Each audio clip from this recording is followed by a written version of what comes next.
Hello and welcome to Tea Time Theology. I'm Ivy Swinsky, and today's guest is the Reverend Canon Meagan Brower, and we will be talking about everyday God. Awesome. Megan, thank you so much for being here today. Thanks for having me. Awesome. Let's start with your Bible quote, if that's okay. Sure. Yeah. I went with a really simple Bible quote today, and I think it might a little bit have to do with what's happening in the world around us at this moment, but I decided to go with Psalm 46, be still and know that I am God. And that is where I landed. I wanted to keep it pretty short and simple today. Oh, that's wonderful. So I did it a little differently, which is great. So for my secular quote, I picked the song Don't Get Me Wrong by the Pretenders. And the specific quote that I picked was, once in a while, two people meet. Seemingly for no reason, they just pass on the street. Suddenly, thunder showers everywhere. Who can explain the thunder and rain? But there's something in the air. Right. And I think both of our examples are pretty much the same thing, only they said it a little differently. That like God is just kind of there, and doesn't need to be explained any more than that. Absolutely. And I think sometimes, I guess the reason I was kind of thinking about be still is like I think we do have so many questions about life and what's happening in life and where is God in everything that's happening with what we're doing. And for me, sometimes I can spend so much time wrapped up in those questions and trying to figure it out.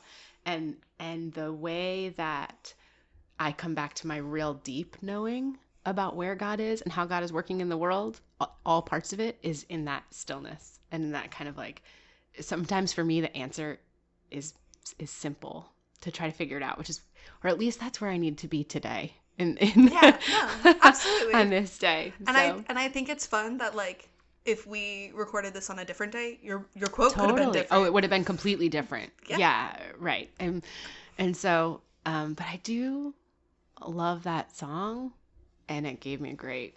Now I'll get to carry that with me for a couple of days. Yeah, definitely. And I've like heard other priests talk where they're like, "This is the one I always come back to." So I think it's like a common one. Mm-hmm.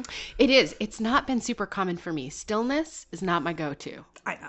Yes. You know that. I like loud music. I like dancing. I like busyness. I like, and so I think, but especially on days when I can get a little stuck in my social media scroll or when I'm feeling like low-key panicked about what might be happening in the world around me, it's like so I go to it, not because I like that passage, but because it reminds me to go to a place that is not always my default when I'm trying to find God.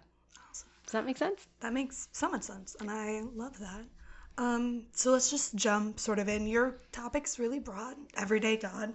So my first question, and you can answer this however you'd like, is what is the difference between church and God?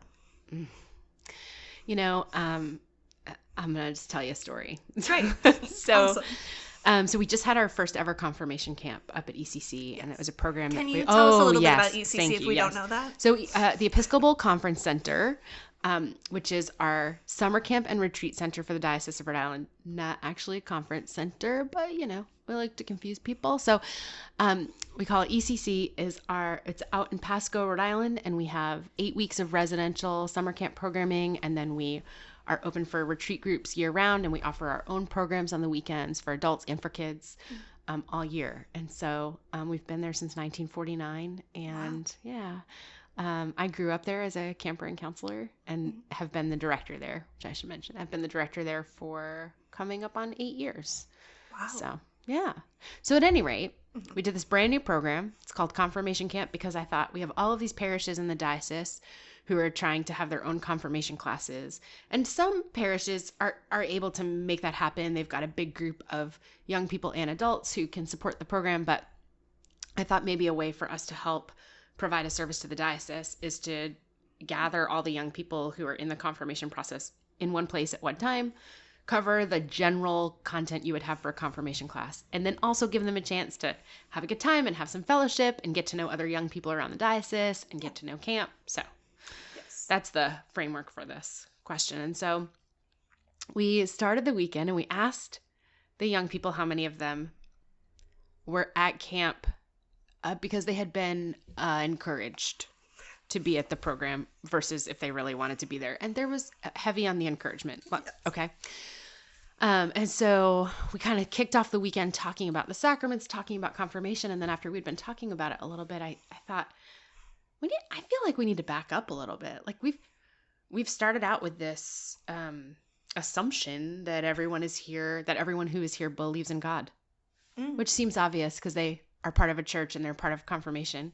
But I've worked with teenagers for long enough to know that that's a real common time in life to be asking questions about that sort of thing and be trying to figure God out.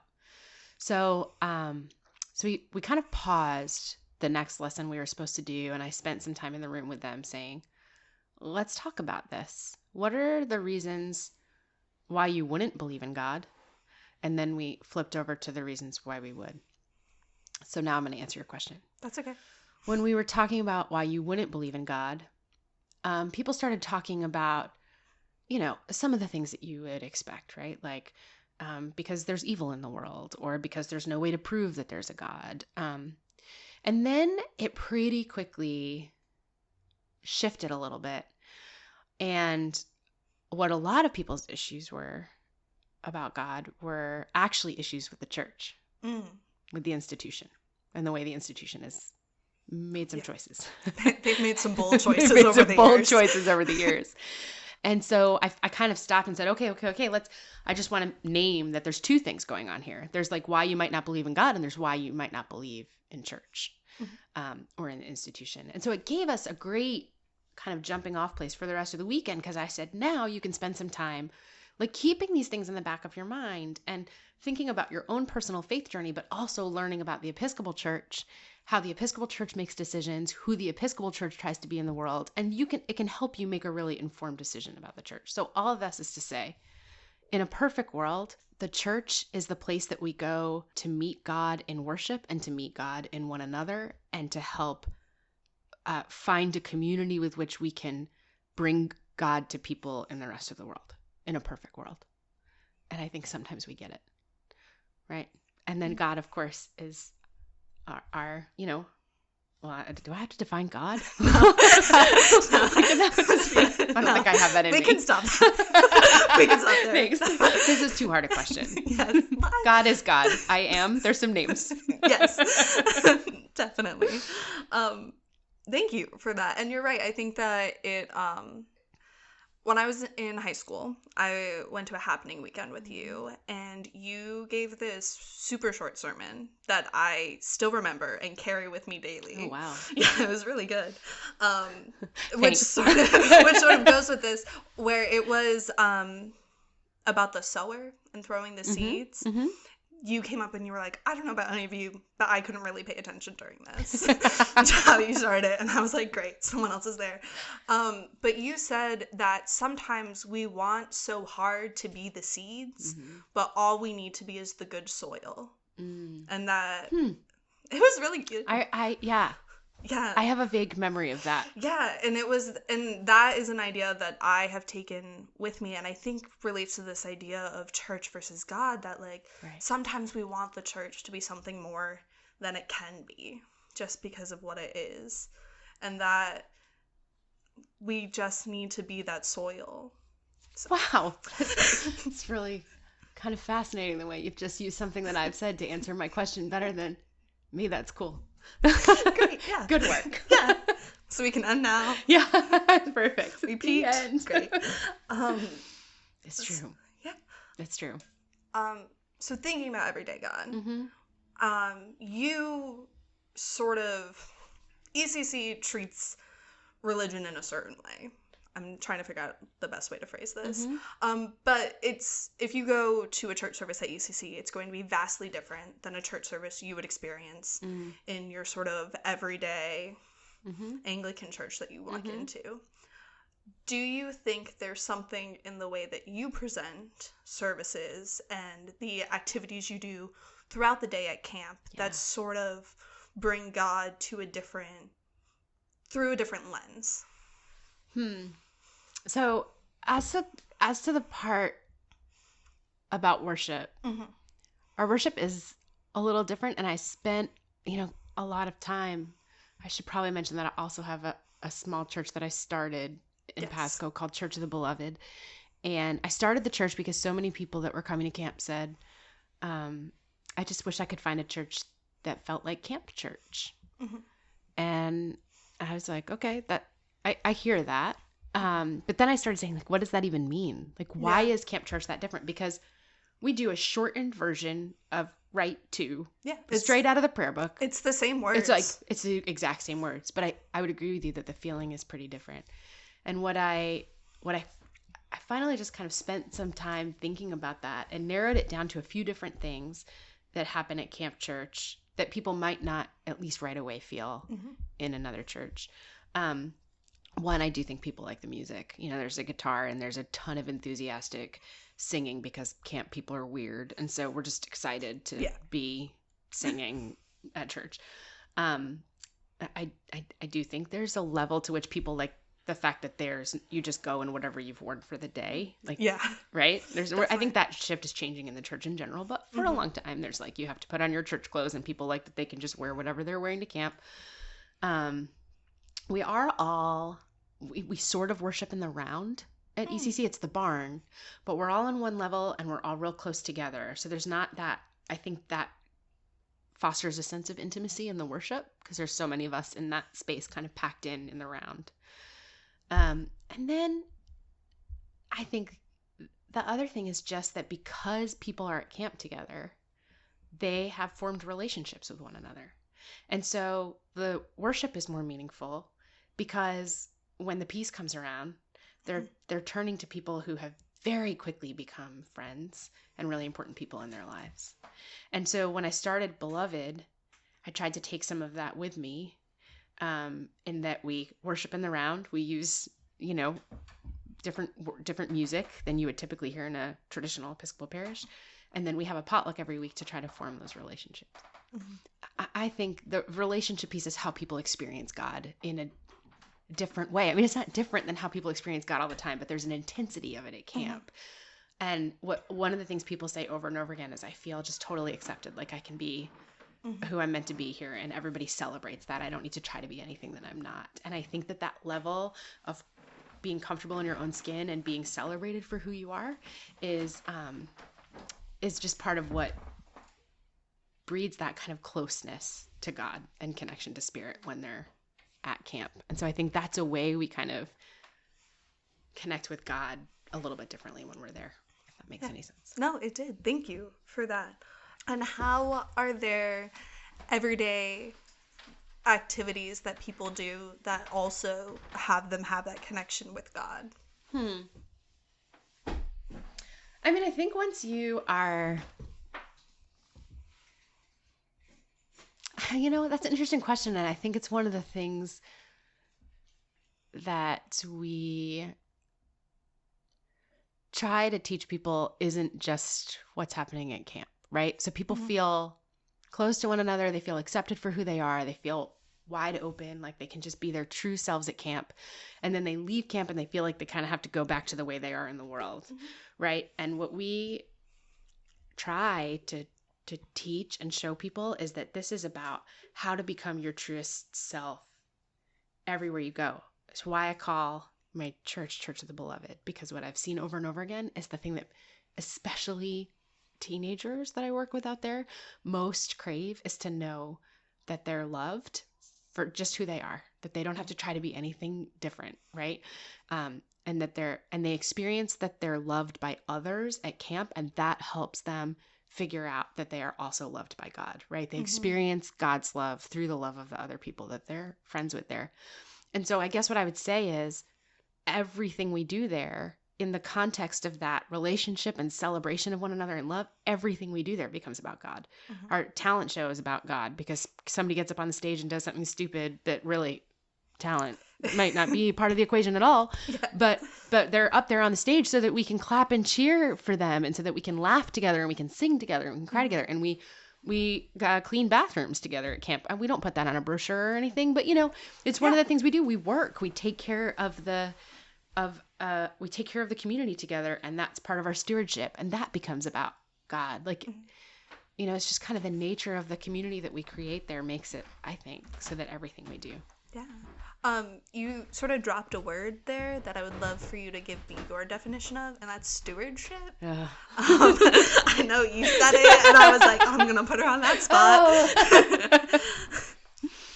Yeah, I don't love that word because I think I have some of the you hear the word stewardship and everyone thinks of stewardship Sundays and you're like, oh, here we go. We're 4 weeks of like having to hear about how we should give money. And I wish that we had some better, I either wish we had some different words about it, or I wish we could reclaim stewardship for what it's actually meant to be. Right. And I think it's just how we care for our communities and for the places we live and the places we work and the places we share together. And so obviously that can be a camp. Stewardship of the camp is work projects and throwing away our trash and cleaning up and sometimes that's financial stewardship, but then it's just how we work together to care for what we have. Yeah, it's always that the time, treasure, and talent. Absolutely. And treasure's only like a third of it. Right. Exactly. It didn't even like make it over the 50% You're mark. right. This is very true. Yeah, that's a tough one in our church, I think. Yes, definitely.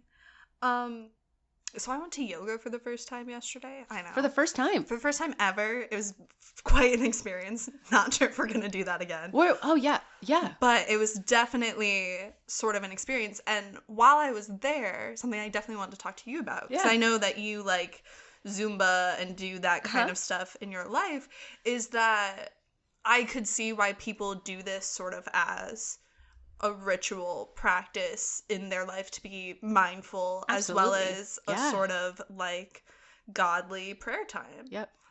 Can you talk to that at all, or how you do things in your life that, like, if we were to look at your schedule, may just be like, oh, Megan's doing like this, but is actually like a time where you're like, no, this is my time with God and we're like hanging out now? Yeah, absolutely. That's so interesting. So I have a love-hate relationship with yoga. Same. I first of all am like the least flexible human that has ever been created, and so and the whole idea of yoga is that it's not about trying to get your body to do something it can't do. It's about being okay with where you are and just kind of like being in your body and being grateful for your body and being connected and breathing and stretching to the point that you can, to the point you can move. But boy, the whole time I'm like, look at that girl over there. My God, she's got an incredible down dog. And I can't even like get in the position. I get in my head almost the entire time. And then you get to the very end of yoga and it's time for Shavasana. And it's like, oh, this is worth it. That's it. And I've tried to just do Shavasana. It doesn't work without the rest of the class. You got to do the rest of the class, It's not fair. And then I think it's so interesting that you mentioned that, because that's exactly why I chose Be Still, right? Mm-hmm. That like, there's this process in life where it's like, and even when you're doing something where you're like, shoot, I don't need to be in my head about this. I'm overthinking about this. I'm spinning. Things are too busy. Things are too crazy. And then like carving out this time to be still, or to just like breathe, which we don't do enough of. Now listen, I don't go to yoga. One of the things that I realized, I did a lot of yoga for a little while, and then I discovered Zumba, and I did realize that for me, it's certainly lacking the stillness component. Yes. But for me, loud music, it gets rid of all the spin. Like, and dancing the way we dance in Zumba, there's no room for any other obsessive thinking, because all you can think about is like, which way am I moving right now? And I don't know, there's something about it that is, it does become a spiritual practice for me. I'm in my body, I'm celebrating, I feel joyful, I'm in community with other people, because I've also done Zumba alone. It's like, it's like part of the point is doing it together. But I think so many of those practices that we set aside for ourselves are just that, or this opportunity for us to connect with our bodies and our God. And I think a lot of the time those two things are connected. And so even though Zumba's my go-to, sometimes my deep knowledgeable self knows that stillness needs to be the option instead. Yeah, definitely. It's that same idea that like self-care can also be involved in your spiritual life and practice. Yeah, absolutely. For what it's worth, I also always say that oftentimes feel about church the way I feel about going to a yoga class or to the gym, that I never want to go, but afterwards I'm always glad I did. Yeah. Not that I never want to go. Of course I want to go to church, but you know what I'm saying. Sometimes you're like, oh, I could do pancakes and pajamas instead, or I have only 2 more episodes left of Love is Blind. Like I could, it's crazy that show, man. Right, but that's a whole different podcast. That's a whole different podcast, which I would do with you if you want to, right? Next season, exactly. But yeah, it's like one of those things that you're like, oh, you know, it can be hard sometimes to motivate yourself to get there, and then when you go, we need all kinds of opportunities in our culture to break us out of our normal busyness and craziness, I think. Mm-hmm. And so church, yoga, exercise, walking, meditating, still, whatever it is, there's a range. But I think we need it desperately. Definitely.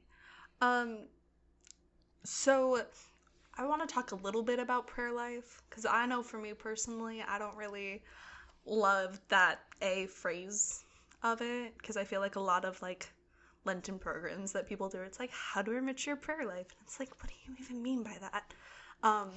But how would you define an active prayer life, and how would you sort of break down the conceptions that like a prayer life is only like saying Hail Mary before you go to bed or something along those lines? Mm-hmm. We just had our presbyters retreat, which is like the gathering of all the clergy, active priests in the diocese.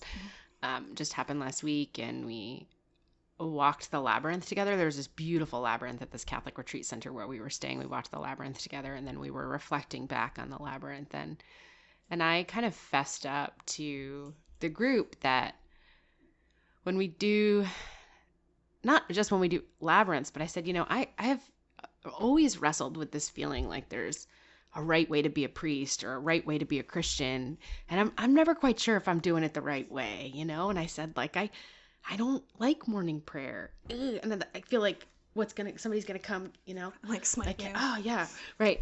But it's not something that most of the time, sometimes, but most of the time, it's not something that leaves me feeling much more connected.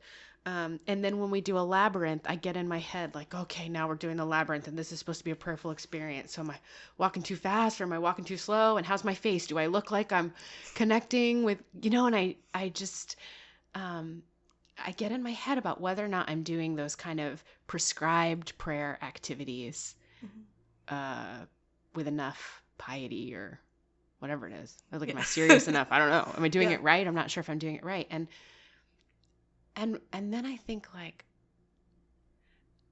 I just feel like, yeah. Of course, there's times that I need to set that time apart for stillness. There's times that I need to like dig deep because I'm not connected to what I think it is that God is really calling me to do, or like having that, you know, having that opportunity to listen to God or to offer those prayers back. But I just know that God is such a constant part in my life all day, every day. I just feel like God and I are doing life together. I'm talking to God all the time. I'm figuring out what God wants me to do all the time. And sometimes that prayer for me can be just one of those, you know, when you have that conversation with someone where it's just totally sacred, and you know that truth is being shared, and you're being vulnerable and open with one another, and you're helping one another discern what the next right thing is, or whatever it is, or you're comforting one another. Like those moments can be, or are for me at least, prayer. Or walking Statues Point in Middletown as the sunrise is coming up. I mean, my gosh, I just like, how can you not feel connected to God when you're watching a sunrise or a sunset? I just, you know, and then, sometimes it happens like when I'm singing at church and when I'm saying prayers at church, or I have a little 8-year-old in my church. She does the prayers of the people, and it's the most delightful thing you've ever seen, you know? So yeah, there are some of those more traditional ways, but for me, I have tried to get into the practice of not shortchanging my relationship with God, because it doesn't always feel like it fits into a box. Yeah. Or my prayer life, so to speak. Yeah, definitely. And I think that it really does a disservice to our diocese to sort of prescribe how you should be a priest, or how anyone should be a priest. Well, yeah, and just to be clear, I think I'm putting it on myself. There is an expectation that priests are going to do morning prayer.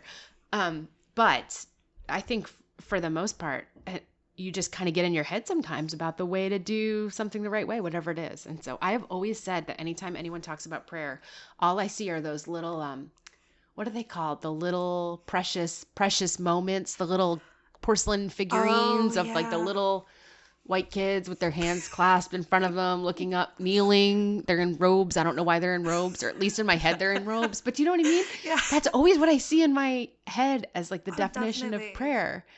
Like that it's No, kneeling by my bed saying my bedtime prayers. Yeah, where I work, we have a whole confirmation and first communion like wall of like different stuff. Like we have a stuffed Jesus that we're selling now. Yeah, I was a little. First of all, I thought it was kind of cool, but I was also like, this is strange. But there was a book about this little. It was to the poem "'Twas the Night Before Christmas," but it was "'Twas the Night Before My First Communion." Which I found amazing because I was like, this is hilarious. But I was reading it and it was like very sweet because she was like so nervous going up and her whole family came into town and all that kind of stuff. Yeah. But what was funny was at the end, she was like, what if I drop it? Or like, what if I do this? Or what if it goes wrong? And I'm like, I've realized this book is aimed to like 6-year-olds that have their first communion. Sure. But I feel like that's a really real thing that people go through in their life. They're like, what if I do like drop the host? How do you like people do that? ask me that all the time because I mean I do a lot of supply around the diocese because my church meets at night, so I can fill in for folks on Sundays, and so many people are like, people get worried. They want to do it right, and I think, listen, I for a lot of people that's a deep desire to be reverent and to pay respect to the, so I think it comes from a good place, but I'm always like, I think God understands if we totally mess it up, we can just do the best we can. It's true. And okay. I think that's the end goal, is that like the nice thing about our church is that we're one of forgiveness, that like you can mess up so many times and in very interesting and new ways, and you always know that you come back to that sort of forgiveness place and you can start the day over and be like, okay, let's try this one and see how it goes today. And I also think a prayer life just evolves over time and changes as you change too, so there can be periods of time where one thing that you do works out really well, and then you change and you find new ways to connect. So I like having a nice expansive definition for prayer. Yeah, definitely. I wanted to talk a little bit because you kind of touched on it, but you sort of went over it, and I liked it, so I want to go back to it. Sure.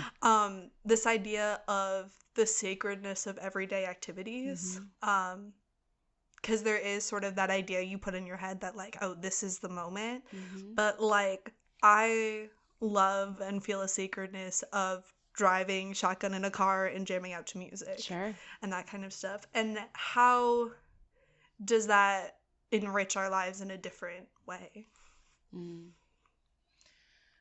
There's a great song by, I think his name is Peter Mayer, and it's called "Everything is Holy Now." And the song is all about how when he was a boy, it was all about going to church and the water and wine and the Testament, and how now he realizes that everything's a miracle, and that you see a child's happy face and it's a miracle. And I think if you invite God into whatever you're doing, it becomes about that relationship and about things becoming sacred. And sometimes I invite God in intentionally, and sometimes I just find that it happens. I wouldn't necessarily be like, no, I'm in the car with a friend of mine, we're going to listen to music and it's going to be about God. But boy, when we're laughing and singing at the top of our lungs and just enjoying that time together with one another and singing music, which I think music, I don't care what kind it is, I think music brings us, I love that. She who sings prays twice. I just think music brings us closer to God all the time. So I just think just about any of those moments where we feel that connection, or where we feel joy, or where we feel trust or safety, are all about having that connection with God. Why shortchange ourselves? And why shortchange God? Exactly. Exactly. He's got us covered. That's right. So what do you sort of think of that idea of like divine intervention then, and how does that sort of? Oh my goodness. You can also say, nope, next question. No, it's totally fine. I don't know what I think about all that. I spent a lot of time thinking about it. Like, because I always say, I do believe in moments of divine intervention. I've experienced them, right? Like, Yeah. I've had moments where I'm like, yeah, no question. God was there. I know it. I felt it in my bones. And then I spent a lot of time asking questions like, well, I've always said without question, I don't think that God gives cancer to people to teach them lessons. I hate that idea that we have out there. But then I'm like, well, if that's the case, then did God give me my great job? Because I really felt like God gave me my great job. But if God doesn't give cancer, does God give great jobs? I don't know, True. But do I think that at any time we can like figure out what is the best thing for us in concert with God's will for us? Yeah. And kind of get to that. I think God can transform anything that's bad into good. So I certainly have hinged my life and career on the idea that divine intervention is part of the process. Yeah. But how God acts exactly in that, I couldn't say for sure. I just know it to be true.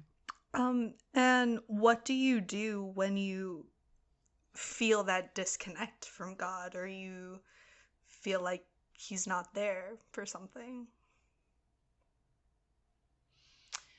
Usually if I feel some kind of disconnect with God, I know it's me that's out of whack.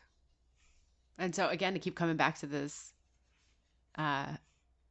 passage that I picked at the very beginning, finding that time for stillness, and like when I am feeling disconnected, I know that it's me who left, right? I used to have a magnet on my fridge that said something like, if God's, if well, it was a great magnet, whatever it was, but it was something like it was a guy sitting with a bunch of suitcases, and it was like something like, if God's not there, guess who left?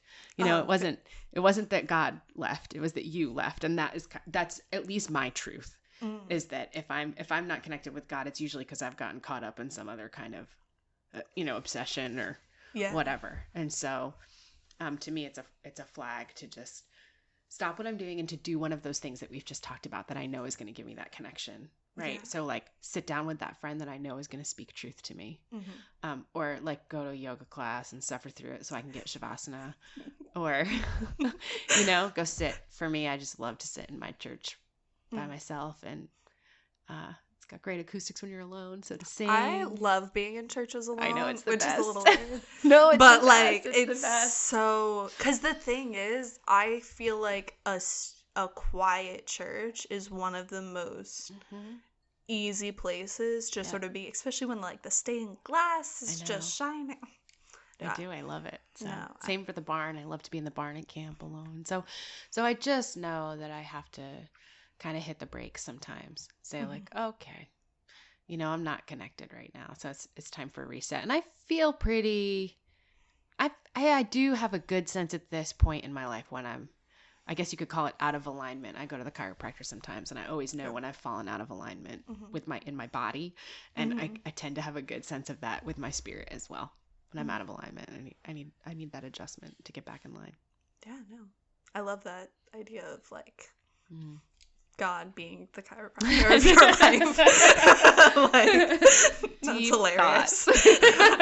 Man, I want that on t-shirt. Yeah. God's my chiropractor. I'm out of alignment. Oh man. No.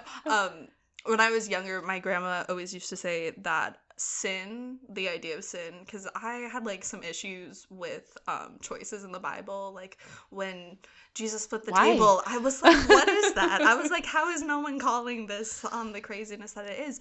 And I was like, I don't understand how Jesus could be fully human without sin.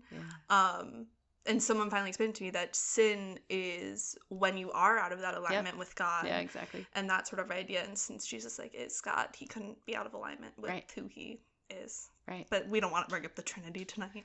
Oh, Lord. So we're going to take a large step back from that topic. I support that. Yes. But the idea that when you walk away from that sort of love and everything, you can always kind of tell also when you're making choices. It's the same thing with when your friends are like, I'm concerned about you because you're making choices that aren't align with who you are. It's the same sort of idea, I think, at least. Yeah, I think so too. And I most of the time know that about myself and have that like, oh, I'm not sure if this is the best course of action for me, and kind of try to figure it out. And that's all of life, right? It's like figuring out one path, yeah, backpedaling, finding another one. Yes, it's all the journey. This is true. So the title of your episode is Everyday God. What does that mean to you? What do you think of that? So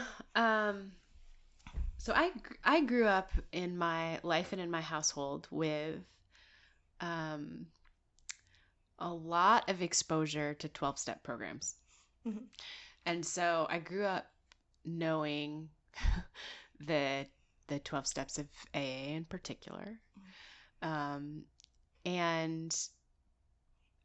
it's interesting because I also grew up going to the Episcopal Church, but I would say from a spiritual perspective, I was taught by two organizations, so to speak, two institutions, the Episcopal Church and the 12 steps of AA. Mm-hmm.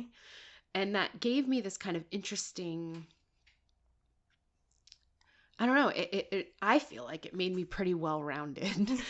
Because the thing about AA, their third step is made a decision to turn our will and our lives over to the care of God as we understood him. And so the thing about 12-step programs is that it's like every decision and everything you do is about coming back to God's will for you. And for them, it's life or death because they're trying to stay sober, and they know that not staying sober, it means terrible things for them in their life. And so there is this reliance on God's will that I think is really powerful. And this is not to criticize the church, but I think we do a pretty good job of worshiping God on Sundays. And then sometimes, and this could just be the nature of only being together once a week, but sometimes it's hard to, like, I know that for me, I worship on Sunday and it's a good, like, it gets me centered and it's a great way for me to start my week. But I can get to Wednesday and Sunday feels like it was a long time ago. Okay. And so without a regular practice of like really praying for God's will for me and paying attention to where God is acting and moving in my life at any given time, like I need that to be well-rounded in my experience with God. So that's a very long-winded way of answering your question, which is just that for me, like it is, my relationship with God is about everyday God, and it is kind of based more in those 12 steps even than it was in my experience of the church growing up, because I was taught that. I'm really grateful for that. I was taught how to invite God in to everything that we did, every conversation, every decision, and it has led to a very full relationship with God in my life that is very much practiced via the church, enhanced by the church. My very first, like, I'm sure I believe in God moment happened at camp. So,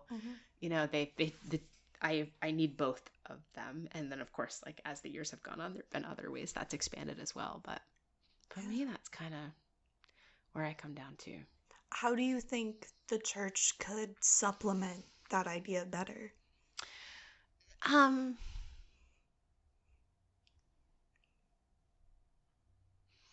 I don't know, because we don't have, I'm just kind of like thinking through it. So, we give thanks to God for all the ways God is in our lives. I'm just not sure if we have anything in our corporate worship together. Of course, I'm just trying to scan through the whole thing because I know I'm just missing things. But I don't know. There's an understanding that that's the way we live, but I'm not sure how explicitly we talk about that. I try to talk about it in sermons all the time, but that's not going to surprise you. I mean, this is like my... Yeah. There's a reason this is my one sermon, right? This is my one sermon. It's like, how do you find God in all you do? But that's a good question. It's one I've been thinking about for a long time. Yeah. I think there's certainly ways we could have more touch points, at least. Like, podcasts. Yeah. Nice plug. With people, yeah.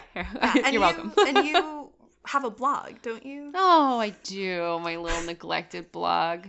I write, my blog is Strangers But Once, which we have a rock at camp that says those who enter here are strangers but once. And so it's a loosely tied to camp. I tell a lot of camp stories. I put some sermons up there. It could use a little bit more love and attention. Well, we've now plugged it. So Thank you're you. Gonna have Yes, to... I will rush home and write a blog post tonight. Absolutely. But yeah, that it does allow it. But yeah, it's really just about a practice. It's about, I don't know. I wish I had a great answer to that question, but I think it's something that I've always wished that there was some way to just meld the church and... Yeah, and I think in that sort of aspect, you're kind of on the front lines with what your job is, if that makes sense. Sure. That you are the melding of the two. Yeah, that's true. And what I do at the camp and stuff, you mean? Yeah. Yeah, absolutely. But then it's like, talk about, at least with the church, you're doing it once a week. So it's, what happens? You have these great, powerful experiences at camp, and then the rest of the year, how do you carry that with you? And I think that's the challenge we all face in our lives. It's like, sure, who doesn't have a great experience of God when they're up on the mountaintop? If the mountaintop is camp or the sunset or whatever it is, like, of course, those moments, it's easy to connect, but how do we carry that with us the rest of the time too? And I think that's just like a spiritual challenge for everybody. Is there any other topics that we haven't touched on that you're like, we can't do this without me talking about X? I always say I have 3 prayers that I offer with some frequency, and I think it might connect. Yeah, even if it doesn't, that's fine. To me, they reflect what I have explained to you about my relationship with God and how it is like every day, right? Yeah. So I would say I have 3 kind of primary prayers that I use when I'm talking to God. And one is, what's next? I took that from Jeb Bartlett on The West Wing. Yes. If you've ever seen that show, that's what Love Jeb Bartlett, that's show. what the president always says. Yeah. What's next? What's next? What's next? And so as far as my, like, what is the next thing that is God's will for me? So I do a lot of what's next. And sometimes sometimes what's next is like when you're on the couch and you can't figure out how to like function or do anything. Like sometimes what's next is like put on your sneakers. I'm not saying what's next like get a degree. It's not always like a big thing. It's just like sometimes it's literally just tell me what's next. And that's a way that I really incorporate God into every next movement. And then my kind of backwards prayer of gratitude is like, okay, fine. Like you were right. Okay, fine. Fine, I'll do that thing. Fine. Because so often I ask what's next. I'm not crazy about the answer, right?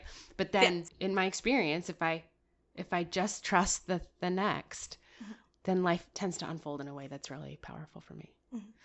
The last one is it's okay. WTF, right? Yeah. Because life's hard. Yeah. And I think when we talk about having an everyday God,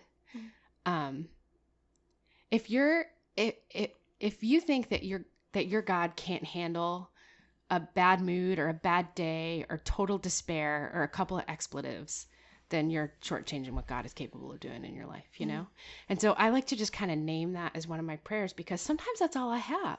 Yeah. I a little bit feel that way out in the world today. Like, what are we, there's a lot going on out there. And so it's like, and so I think that just,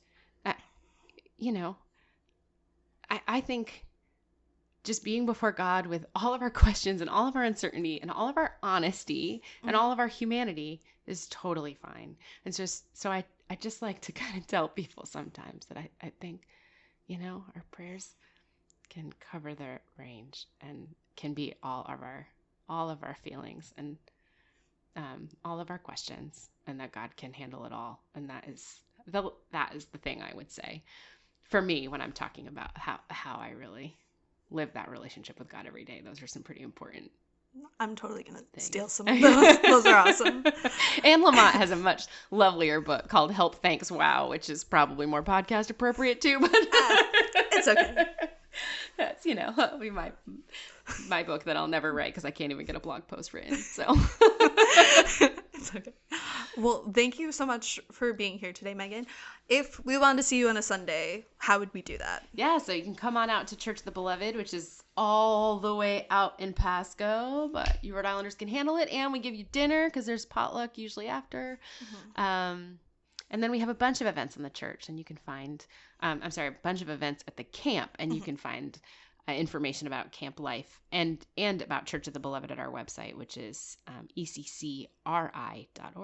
And if we wanted to follow you, do you have any socials that you would like to plug? You can say no. No, it's fine. I'm on Facebook. You can find me at Meagan Kelly Brower on Facebook. And and then really my work is through the Episcopal Conference Center and Church of the Beloved on Facebook, which is where you're going to get more interesting content unless you enjoy photographs of my cute children. Yes, they're very cute though. Thanks. Thank you for listening to Tea Time Theology. We would like to thank our sponsor, the Episcopal Diocese of Rhode Island, and the Right Reverend Nicholas Knisley, as well as our guests today. You can follow us at Tea Time Theology on Twitter, Facebook, and Instagram. This season of Tea Time Theology is hosted and organized by Ivy Swinsky. Our music is mixed and performed by Mo Ray Akande. The podcast is recorded and edited by me, Taylor Wilkie. Here I find my greatest treasure, hither by thy help I've come, and I hope by thy good pleasure safely to arrive at home. Jesus sought thee when a stranger, wandering from the fold of God, he to rescue me from danger interposed.